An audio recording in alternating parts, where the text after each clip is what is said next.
In 1792, the Board of Trustees decided to divide the holdings of the trust, in those days were primarily fields and commons, into 11 different farms. Most of them since then have been developed into commercial properties or residential communities sold off for different purposes.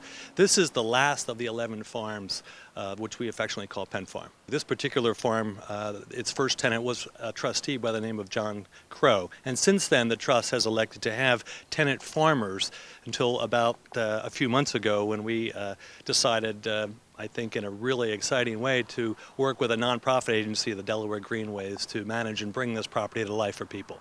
Our roots really are in land preservation and greenway connections, but we have expanded into wellness, getting people out into close to home recreational facilities, part of a healthy lifestyle, and that also then involves local produce and really eating well. You know, nutrition is a key to that. What this property allows us to do, it allows us to bring on site all those elements of our mission.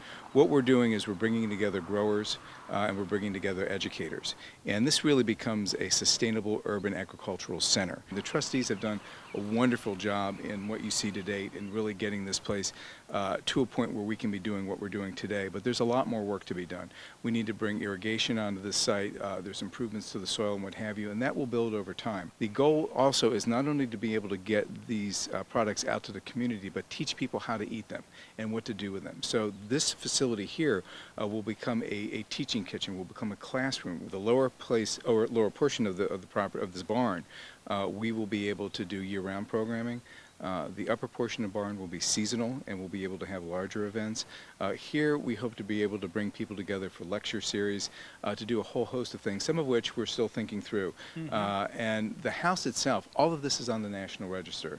This barn dates back to 1850. The house and is really 4 structures put together date before that. Right. But we are working to put together a major capital campaign with the trustees and others to bring the house back to where we can interpret 1850 history. We can have events, we can have programming. What's unique here is that on 273 Frenchtown Road, that is actually a part of what's been called the East Coast Greenway. And that is a trail system that goes from Florida to Maine. In Delaware, what that means is that it really goes from Newark to Claymont.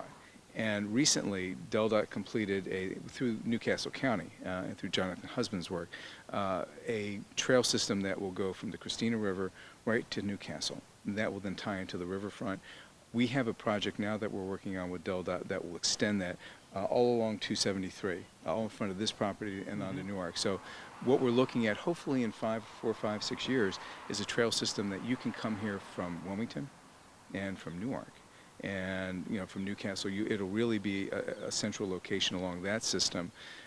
So we'll also then, in addition to that, have our own internal trail system. So what we're trying to do with that trail system is promote folks to be able to walk and learn and understand what these fields are all about.